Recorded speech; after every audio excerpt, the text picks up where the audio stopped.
Hello there, it's Oladipo here. How can you transform rage? Rage reactions. How can you transform rage? We know that rage is a dissociative state.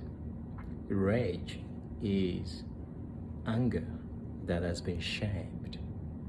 Rage is suppressed anger that has never been allowed to find expression, that is now bound in shame. How do you shrink your rage reaction?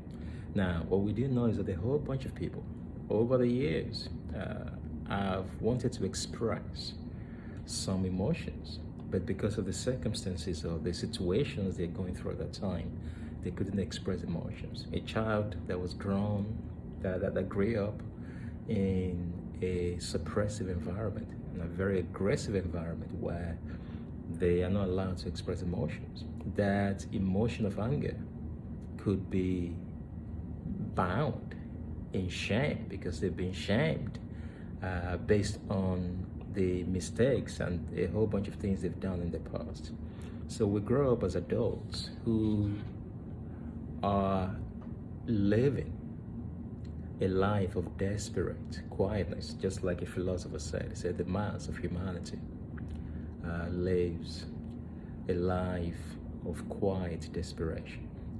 Now, how can you start to rejuvenate yourself, moving away from the sense of helplessness that has been synonymous, has been characterized by rage? Because when you feel helpless, you dissociate, and rage reaction is one of the dissociative ways of trying to help you to escape your sense of helplessness, your shame reaction, your shame spiral that you cannot stop. I think one of the most powerful things that we've helped people to do over the years is to help them to rework their original shame scenes. Think about the past. Think about some times in your life where you were shamed to the core. What was the situation? You need to revisit that. And you need to go back as an adult now. You go back into that scene in your imagination as an adult to express the anger, the frustration, the hurt that you couldn't express as a child. You might have to do 4, 5, 6, 7, 8, 9, or even 20 shame scenes. When you start to go back as a resourceful adult to complete the uncompleted survival efforts that a child couldn't complete because of their survival mechanism that is very, very weak at that time. You now go in your imagination, you have to time travel and go back to the original shame scene. Feel the feeling, then open your eyes, then go back as an adult that is now more resourceful, more articulate, more energetic, with a whole bunch of resources around you. Now you go back and go and say your mind. It doesn't matter whether it's parents, whether it's sisters, brothers, who had caused you the harm. You have to go and say your mind. And remember to leave your shame there. Say that shame doesn't belong to me. It belongs here. If you don't want to pass it on to them, say it belongs here. I'm not taking it back with me. Your reactions, your behavior towards me had caused me so much pain and shame. I'm giving that shame back to you.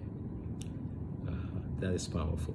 When you start to rework your original shame scenes, you start to generate the elevated state of awareness and composure, even when being confronted. There's no life without confrontation. There's no relationship without friction. We must need to be able to stand on our 2 feet in our rational mind and deal with any frictions without feeling a sense of helplessness.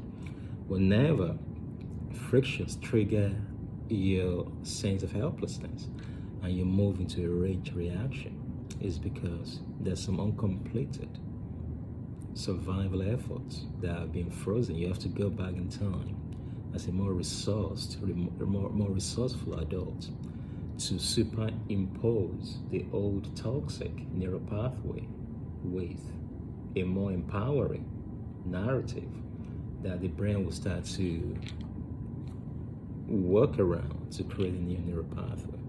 I'm Wala Ladipo. Check our websites out, mindbodybreakthrough.net. We have a whole bunch of training that could capitalize on this, go deeper to help you to shift the shame, the trauma, the complex PTSD, the depression, the anxiety. Hopefully, I'll see you in one of those training. Like this and share it. Somebody might find this very helpful. All the very best. Bye-bye.